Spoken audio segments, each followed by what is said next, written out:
So guys, Swarovski X5, very exciting stuff. I did a preview when they did the launch in the UK, and I said that from what I could see on the quick range session that we did, they hadn't made any obvious mistakes, and that was, you know, impressive, frankly, for a company that haven't historically made dialable long-range scopes.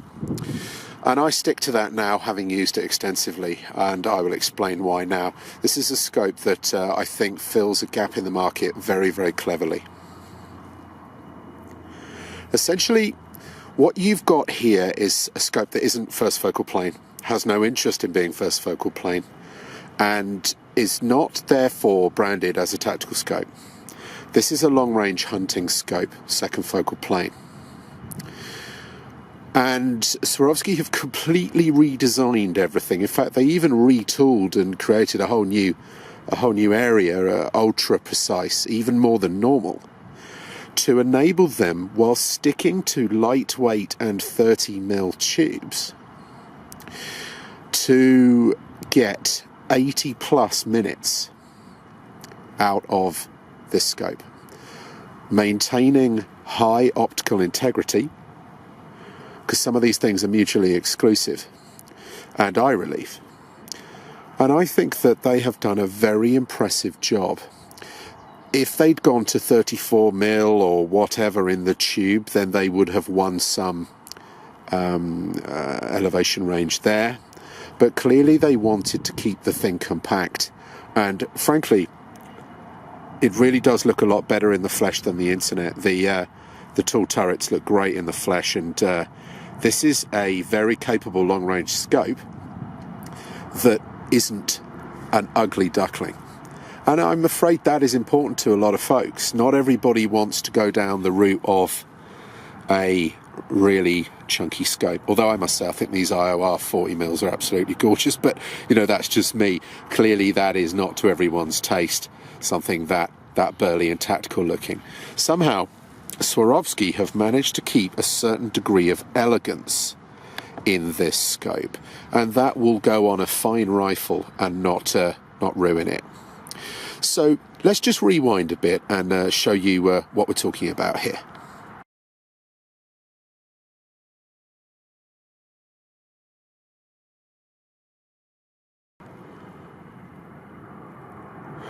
So what we have here is the latest Swarovski scope. Now, they have stuck to a 5x mag range rather than 6, which they already, you know, have pioneered, and rather than going to 8x, which some scopes are doing now, or 10x even, if you look at March. So they've played it fairly safe by sticking to 5-25. Again, they could have done more. They have the glass for it. They have the know-how for it. But there is a design constraint, it seems to me, if you stick to 30mm. And it's clear that they didn't want to go too chunky. They didn't want to go too heavy. And they wanted to stick to 30mm. What they've managed to achieve within that form factor, I think, is absolutely stunning. You've got a great deal of elevation. You've got a very clever choice of rets, which are well thought out. You've got good looks still. You've got their well-sorted illumination that we are familiar with. And you've got very, very premium glass and premium quality. So I think this scope rather cleverly fills the gap between high mag hunting scopes, like say 6-24 Victory from the previous generation, or indeed the Swarovski Z6 5-30, for example. It fills the gap there where you need to dial. People like me have always wanted Swarovski and Zeiss glass, but with a decent set of turrets and top quality consistency in those adjustments. And to have, sometimes you've got bullet drop compensators and various fancy elevation turrets, but no windage.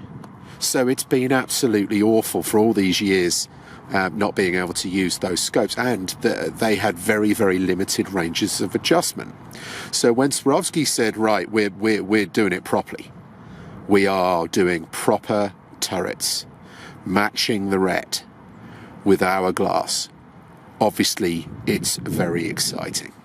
And I was hoping that they wouldn't drop any real clangers, and I'm delighted to say that they've really given this the thought it deserved, and it's obviously a decision to stick to second focal plane. It is what it is, and within that framework, this is an outstanding scope.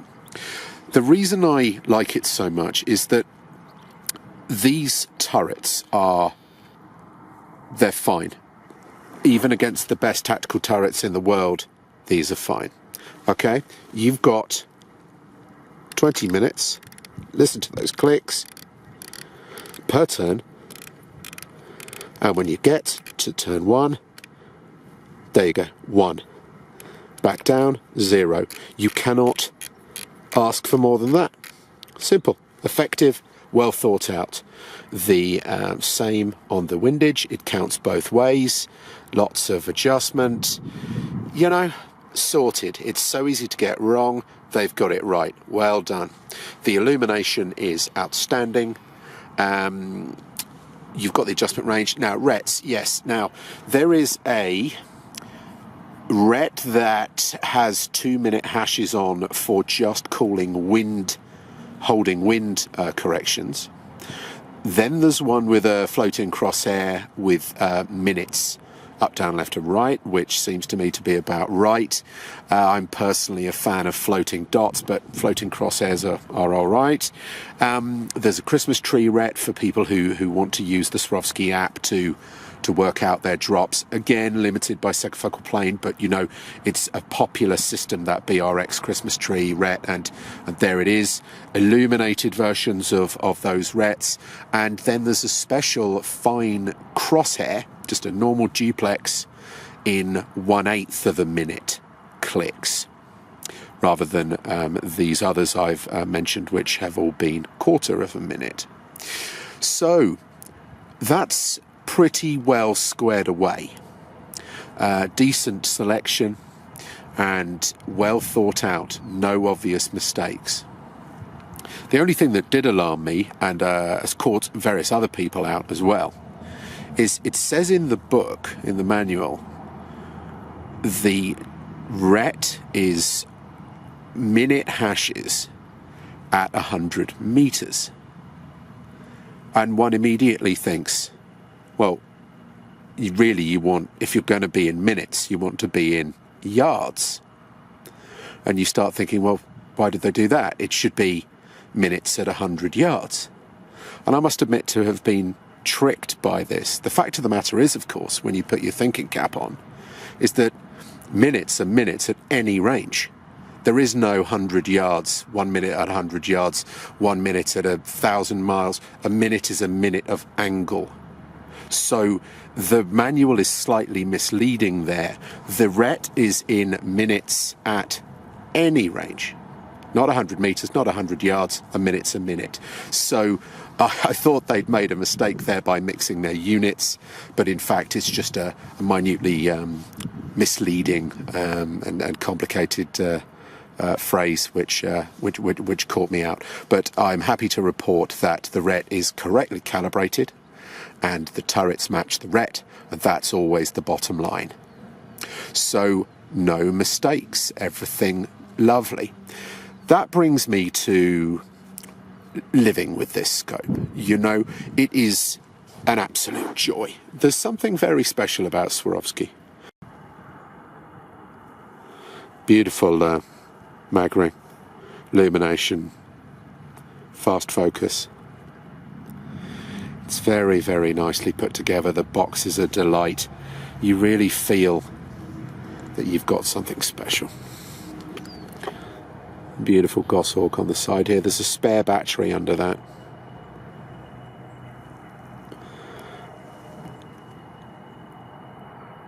I'll say something about the focus here. I historically have always said in my videos that I liked focus that was fussy and snapped in and snapped out so that I could get it right and leave it alone. I find that if the focus is unfussy for hundreds of yards, which some people like a great deal, especially for hunting, I found that if it wasn't matched to really, really good resolution, what I would do is, because it wasn't really exact, I'd kind of hunt about. I just spend too much time on that when I should be concentrating on other things. So by and large, I prefer snappy/fussy focus. The Swarovski is really interesting because it is a very good mix of the two. It is unfussy and enables you to have a great deal of depth of field and unfussiness, which is useful in the real-world hunting environments. And yet, I don't find that I twiddle unnecessarily trying to get it perfect, because it's easy to get perfect because the resolution is so sharp. So all in all, it's another touch of class for this scope. Everything's been thought out, and clearly they've made the decision to stay with a 30mm tube and to stay with a fairly conservative 5x mag range. I'm sure the glass could have been pushed to more if they'd gone up to a bigger tube, but they've played it safe and made no mistakes. So what they've come up with is a very, very sound scope mechanically and ergonomically. And with regard to size and bulk and looks, they haven't gone crazy. They've kept it sensible. You could put this on a fine rifle and it not look like you've put some battle tank periscope on the top. I can see what they've done. I think they've done it well. And there aren't a lot of other scopes that can do that. So I think they've got a clever niche worked out there. Now, let's talk about the glass.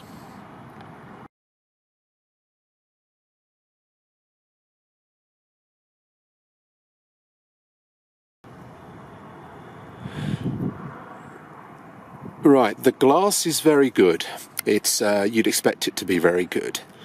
It's unfussy at 5 and does not tunnel. The PM2 5-25, which is a significant competitor to this scope, I should think, is terrible for tunnelling at the bottom. You feel like you're being robbed. It's more like a 7 3/4 to 25. This does 5, no problemo, and it's good too. No movement in the eye box, no change in the eye relief. It's flawless. So great. It is world-class glass. It is what you'd expect. It has sublime edge-to-edge resolution, balance of contrast and colour and sharpness. It's just very, very well done. It is superlative in challenging light conditions, which is the real alpha sign.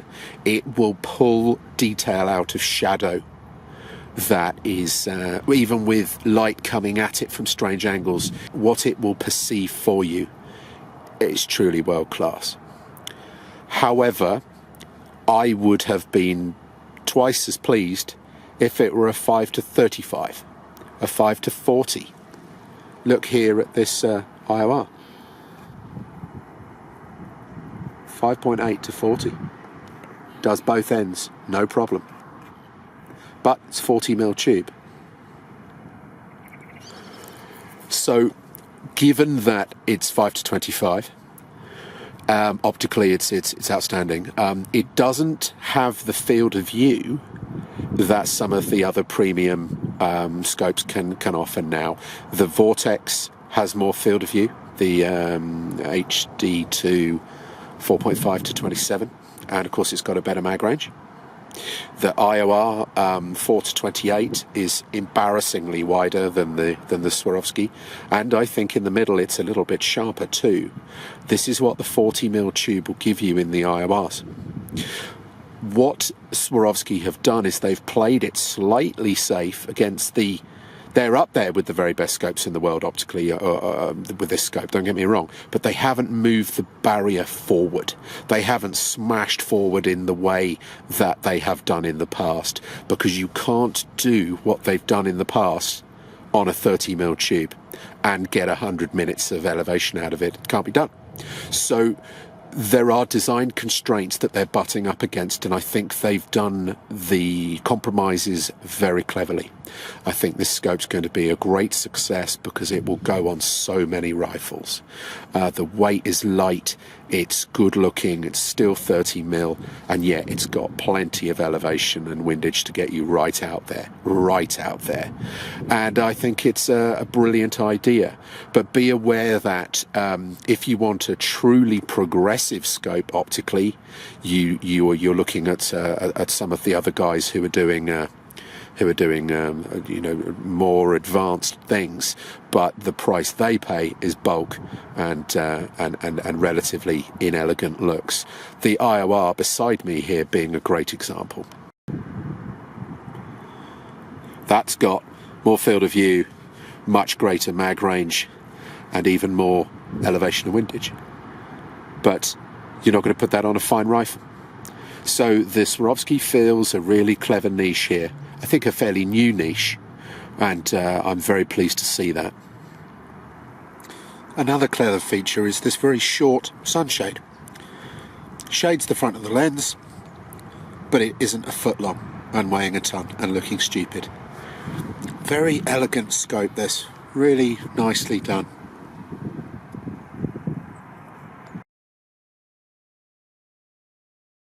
And I think the way that Swarovski have designed and thought this scope through is very clever. They've got the rets right in that there's a choice there for minimal, old school crosshair, and then you do your dialing on the turrets.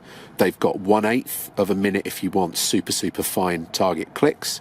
They have got a classic Christmas tree ret for people who are used to that system, and of course that's backed with the ballistic app and the subtension program on their website, which works well. They've got the illumination right. They've got 5 to 25 as good as it can possibly be, and they've got 80+ minutes in the thing, and they've got some very clever, nice features here that are fairly new. I mean, their take on the rotation window, I think, is elegant and straightforward and job done. I like that a lot. And there's this USP here as well, which I'm not such a fan of, but it's useful, and some people are finding it handy. If you lift these tabs here, so you've got zero stop, which you could set, and it won't go any lower, just a couple of clicks lower. But if you lift these up, which I find rather hard to do, but I'm sure it'll ease up in time, but if you lift that tab up there and the one on the other side with your fingers, it enables you to go sub-zero, as they call it, and you can go 40 clicks down, 10 minutes down from your zero. So, well thought out. Good features, and it is a handsome thing. Bear in mind as well that you don't have to have this illumination. If you don't have the illuminated model, you've got a classic ocular, and of course that's going to look very elegant, very smart. So I like this thing a great deal. I didn't realise there was a niche for a still lightweight and fairly good looking, still 30mm tubed scope that could get you right out there, because it's got seriously premium turrets that are ultra precise and with a good adjustment range. And then this comes along, and of course, it's second focal plane, and you're thinking, why are they doing it this way? But actually, this is a very clever scope, and I think it's going to do very well. If you want a full-on first focal plane battle scope, this probably isn't for you, but there are thousands of users around the world who don't want that. They want their Swarovski, they're used to their Swarovski, say, Z6, but they're frustrated by the lack of turrets and the lack of adjustment range. So Swarovski have fixed that, and fixed it well. So yeah, it's quite expensive. It is quite expensive, guys. That's up to you. Wow, it's a lot of money, but you're getting a premium quality scope and a joy to own, and it does the job at hand perfectly. So yeah, well thought out Swarovski. I like this a lot. There is also, it's worth noting, a 3.5 to 18. Again, what a versatile little number that is. So, yeah, clever stuff. I'd be delighted if they made, say, a 34mm tubed version that was 5 to 35. Wow, that would be me. But, you know, who knows what's in the pipeline. They're clearly thinking more long range. And that is a good thing, because when they make new products, Swarovski, you have to sit up and look, don't you? So, yeah, interesting scope, this, guys. X5i, I really do like this. Well recommended.